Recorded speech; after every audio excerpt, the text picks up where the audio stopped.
What's up, everybody? Mark with Kardavox Academy here, and today, yet again, I'm going to be doing a vocal analysis of Infant Annihilator. I've done two other. I think one was Unholy Gravebirth, one of my first videos a long time ago, and the second, I believe it was Blasphemian. I actually had Dickie Allen on the channel, and it's probably my favorite video I've ever done. It's awesome. You should definitely go check it out. But the reason I'm going to do this vocal analysis is because I am a harsh vocal coach. I've been teaching harsh vocalization for 5 years, roughly. I've done over 5,000 lessons. I just looked at the numbers a couple months ago. That's crazy. And I'm also a metal vocalist myself in a band called Kardashev. And my goal is to teach you how to do stuff like safely and efficiently, so you don't hurt yourself, right? Today we're going to be checking out. I don't want to say it. There's no cursing on my Christian Minecraft server. Just kidding. It's called Three Bastards. Let's do it. Here we go.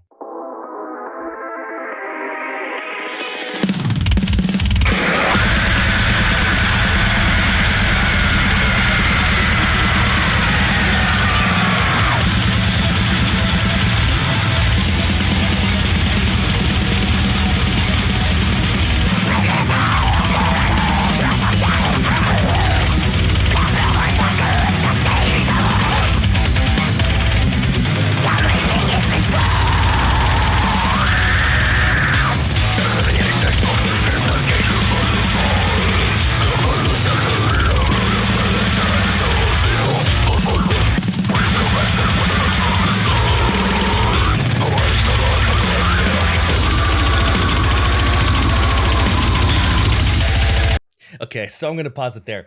First things first, I've definitely heard this song. That's why it's a vocal analysis and not a reaction. Some people get mad about that. They're like, you've seen this before. I don't care. Get over it. But let's talk about these vocals. So one thing that I want to preface before I go into detail on what I'm hearing here, I want to point out that a lot of what Dickie Allen and I do is very, very, very different. We do some things similarly. We do some things very differently. And you can get a really good breakdown of that again in the video where I had him on the channel. And again, I think it was Blasphemian that we were talking about. So we hear two tones primarily here, and they're both definitely in the high range. They're both falling under the high category, although one, well, no, we've got some gutturals in there, but just hold on a second. We've got two main tones we're talking about. I want to talk about the tone that he just opens the song with, right? One thing I really admire about him as a vocalist is that pretty much all of his vocals are extremely chill, extremely relaxed. Now, that's not to say there's not a strategic activation going on, right? With a lot of more compressed vocals, things like we have to be creating a good amount of resistance to airflow inside of our throat, but it's about how we do it and how we do it strategically, right? So this first like high scream that we hear, there's a lot of closure up at the top of the throat and in the back of the mouth, right? And that creates a sound that he and I do fairly similarly. It's got like this, right? Now, one thing that's cool about his tone as well is that he's got a lot of like really crisp and clean TV static. He told me, and I've tried this since and it does not work for me, but he told me how he does it. He gets like this little Bart Simpson tone. He does like this, hey guys, how's it going? And then he sort of eases into it. And when he does it, it sounds like butter. It sounds amazing. But one thing that this allows him to do is be very expressive. You know, a lot of times in music videos, you see vocalists and they don't match what they're doing. They're saying the words on time, but essentially it doesn't match. But a lot of his recording videos, he looks like he's just talking. He looks like he's just talking at the mic, and it's very, very cool. The way that you're going to get this is by having a very good and even airflow. I know you hear that all the time, but it is very, very important, right? We'll go more into detail on that in a bit, but that's the main thing I wanted to talk about, right?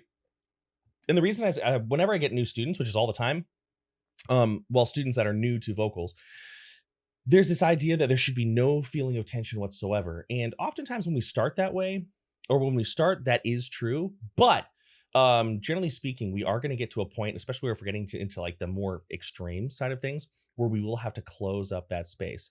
I like to lead into this kind of vocal first and foremost by just having a relaxed false chord high, as they call it. So we have this, hey, that's your bass line false chord mid. Right? And we can talk more about that later. But then we take this and we brighten the timbre. Hey, From there, what I like to do is I like to think about adding sort of this sort of voice to it, like this overly twangy, overly nasality closure. And then if I utilize, right, if I utilize that vocal tract shape, with this loose, light false chord high,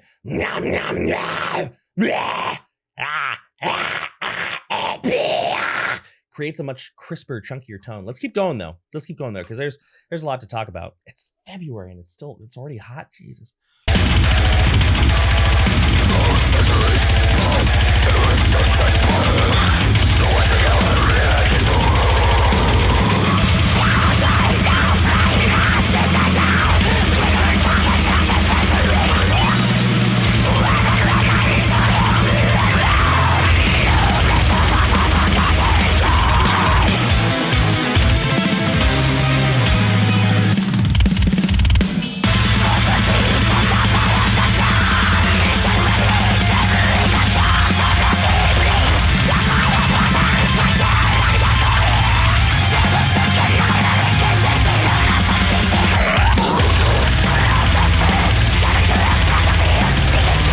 I actually want to stop it there because there's a difference in delivery here that I want to talk about. But first, another thing I really like about Dickie Allen's vocal technique is that because it doesn't have a lot of the, how do I say it? One, it doesn't have a lot of the requirement of like putting a belt or a shout behind it to make it work, right? So for example, if I take a false chord mid, and we're talking just baseline, bare bones, no bells and whistles, false chord mid. Again, this like sort of, right? For that to sound decent, I have to sort of think about at least projecting it like I would a speaking voice, you know, to somebody across the room or maybe the other aisle in a grocery store, right? So if I'm doing it at my talking level, it doesn't sound good. It sounds like Batman. Oh, I'm not the one wearing hockey pants. Where's the girl? Right? It doesn't sound very good. I have to take that and I have to project it. Hey, kind of like this, at least right here. Yeah, kind of like this, right here. Hey. And what that does is that creates a need, right? And that's a great vocal style. Also, by the way, if anybody's wondering, the reason I'm swallowing so much is because my acid reflux is kicking my tush recently. And so I do have some irritation and phlegm going on. So if you're curious, but I got 400 other videos of me doing this just fine. So just cool your jets. But that creates a situation where we have to utilize a mouth shape that's going to facilitate airflow. One of the biggest troubles that people, especially new vocalists, have with their distortion is their vocal tract is too small, right? And so when you have especially a false chord vocal where you're moving a lot of air, through the space, but the vocal tract is small, well, you're going to run into issues. You're not going to be able to project properly. You're going to build up pressure in your vocal tract that's going to push down, back down your throat and cause things not to vibrate the way that you need them to. We can think of air pressure very similarly to how we would think of water pressure, right?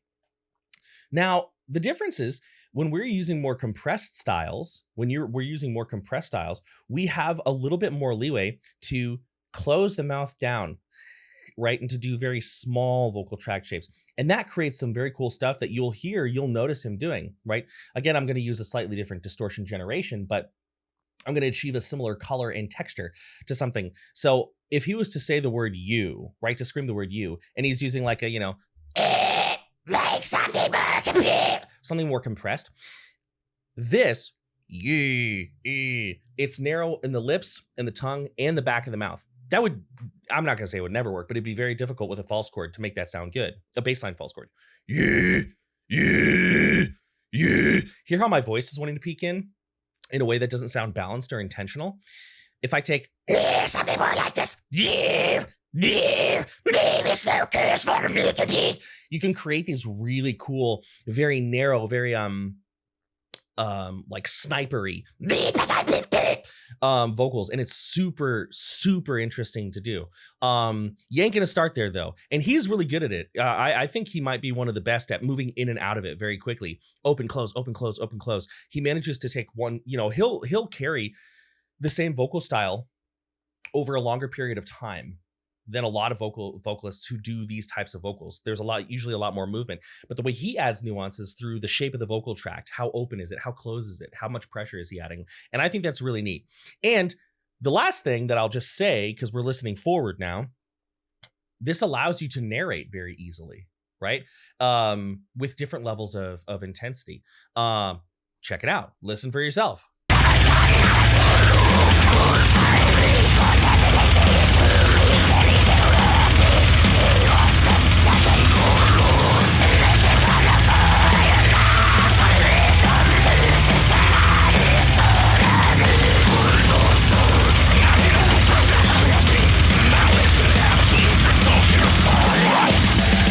You hear how he's moving in and out of a pattern and cadence that that sounds more like speaking. There's some spots where he's very on time, whatever. And then there are other parts where he's, more talking like this, and it sounds a lot more like speaking, right? Very, very interesting. Also, you guys might not like it, but this video is what peak male physique looks like. The alpha-ist of alpha, the sigma-ist of sigma. I'm sorry.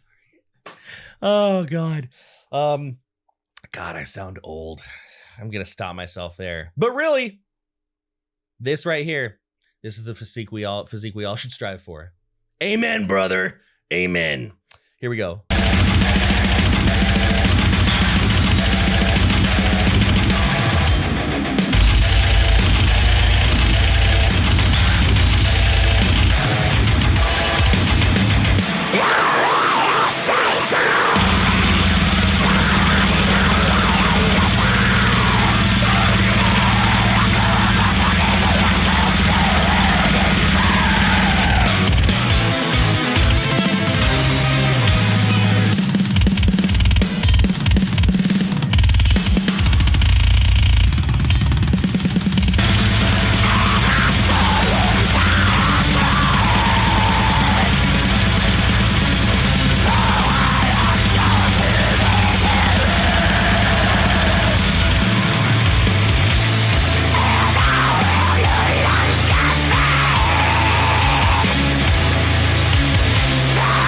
Yo, I don't remember that riff. Holy cow.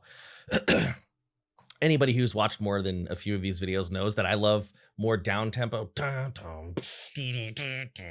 Like that's 10. I mean, listen, this speedy stuff is amazing and I love it. And that fill section was wild. But the stuff that really gets me moving is like this down. And I don't remember this part of the song. I don't remember this part of the song at all.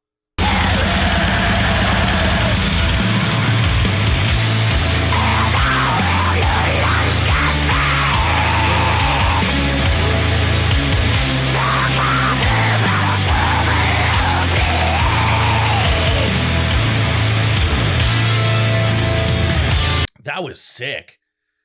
I don't remember exactly how it went, but it was almost like jazzy. That was awesome. Dang. I love that riff. They should have kept it going. But that's just me. I love stuff where I love music where it does the same thing for 10 minutes. People are like, you're probably one of those weirdos that listens to Sun. You know what? Sometimes I am. Here we go.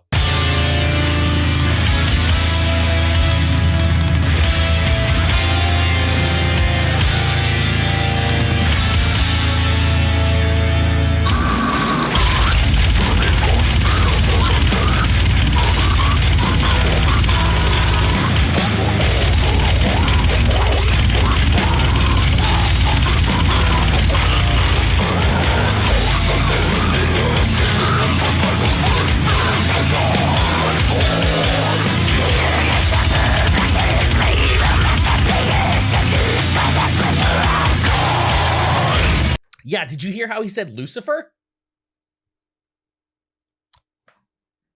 Do you not hear? Of course you do. We're all listening to this together. But he doesn't say Lucifer. Lucifer. He says Lucifer. Lucifer. Closed jaw, grit teeth, tongue up. Them's against the rules and clean singing. And that's one of the reasons that I just like harsh vocals so much, is they're just like, if you sound cool and it's safe, hell yeah, brother. Hell yeah, brother. You know, you can just really be very, very, very playful and have a great time. Now, I want to talk about those burpy, nasty, sort of slammy vocals. In fact, I kind of want to listen to them one more time. I'm making this an editing nightmare, but I don't care. I think it was like right here. Probably. Look at this big spike in viewers. Look at this big spike. People are really watching this section. That tells me it's probably it.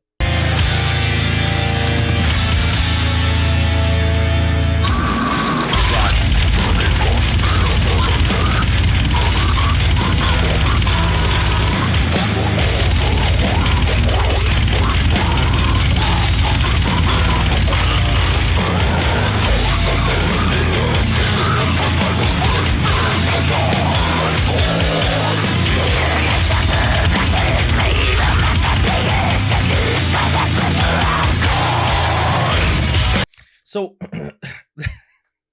that's just another example of how wild this dude's range is. How wild this dude's range is. All of a sudden, out of nowhere, pulling out the lowest lows in the entire song, as far as I know. Although I'm really remembering the last half of the song a lot different than I used to. Right? I gotta pop my knuckles. My hands are sore. You know, arthritis runs in my family. Hell yeah, brother. Yeah. I don't play guitar anyway, so what do I care? Anyway, so a lot of these like really, really like intense, compressed, like pulled back. Now he does them again. I'm pretty sure we talked about these when I had him on. The reason I keep saying I'm pretty sure is it was like 3 years ago. It was a long time ago. But he does his a lot more like fry-y, for lack of a better term. I do mine a lot more arytenoidal epiglottal-y. And there's a whole lot of stuff about that. But a lot of the way you're going to create this sound, like you need to have something low, right? Here's the thing. When you want to go for vocals like this, right? I want you to think, if you have a vocal already, okay?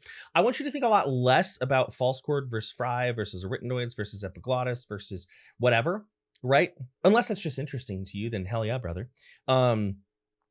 What I do want you to think about is I want you to think about narrow, compressed airflow, thin little stream, relaxed vocal cords, and muffling and pulling the sound back into your mouth. That seems counterintuitive. One thing I say in a lot of my videos is that pretty much all your vocals should be aimed at the mask. Pretty much all is the key.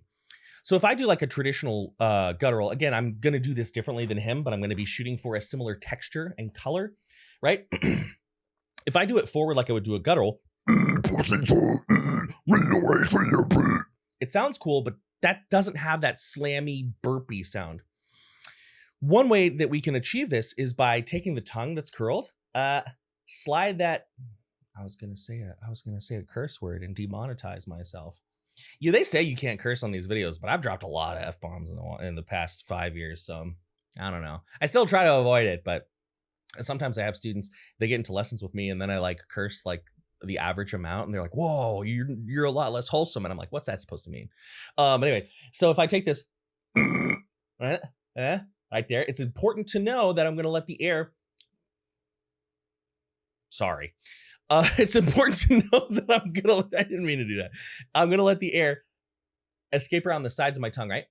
I'm going to pull it back. This is going to be tough. This is going to create some airflow or air pressure and airflow management problems. You can work through it, right? You got to kind of approach it slowly. So if I take this,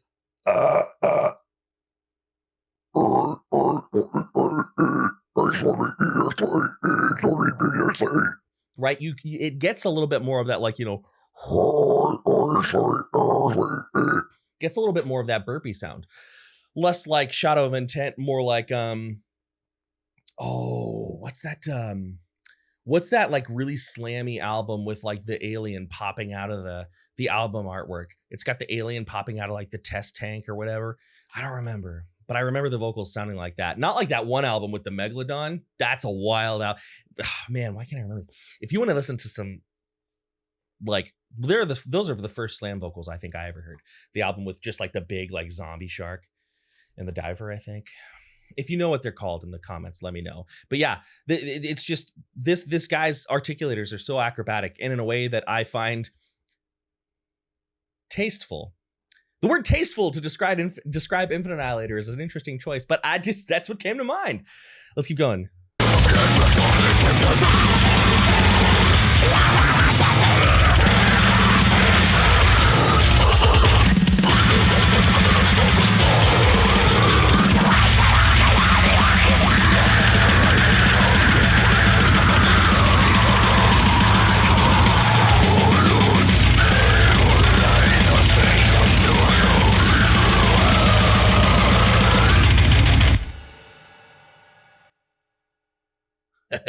Hell yeah. There you go, folks.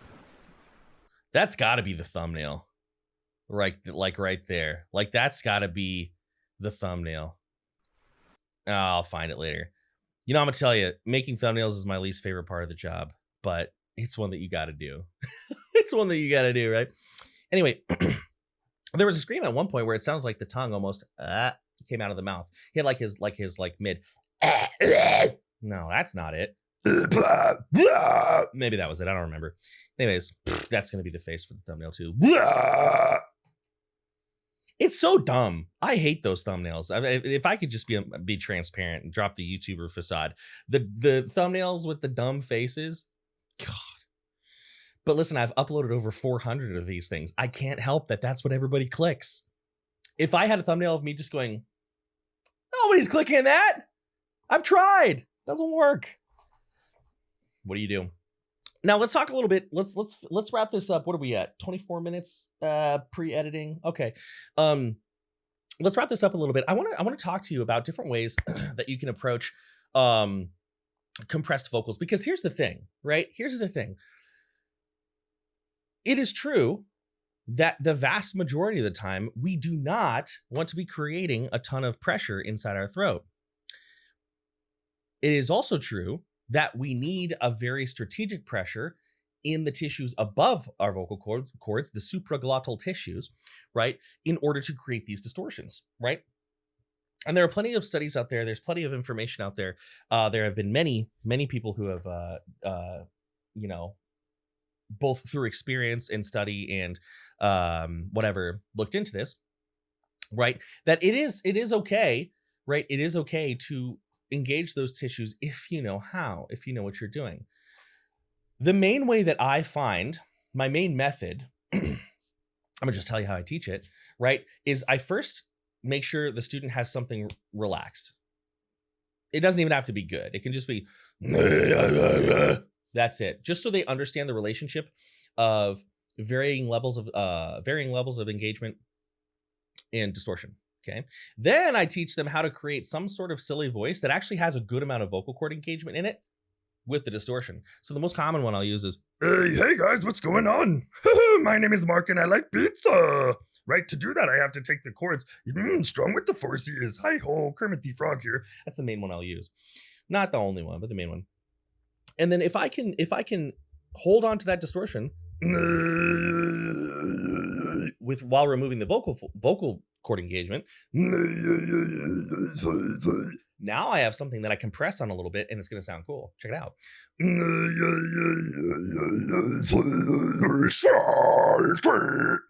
Not bad, right? And my student at that point has already kind of played around with the idea of how to do that with Kargaria. So these are all things to think about. And it's important to note that I think when it comes to the intersection between strategic engagement or you know, masterful laryngeal relaxation with intensity of tone, I think Dickie Allen may be the one who I think does it the best. That's tough. That's a big statement. But I think Dickie Allen may be one of the best to do it. And you can hear it. You can see it. If this is your first video of Dickie Allen's voice, I encourage you, go watch the one I did with him on the channel.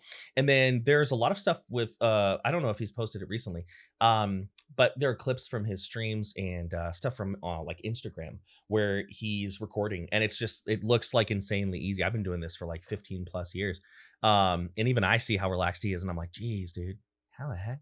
Anyway, Infant Annihilator, you know the band. Thank you for watching. If you enjoyed the Jesus, what the hell?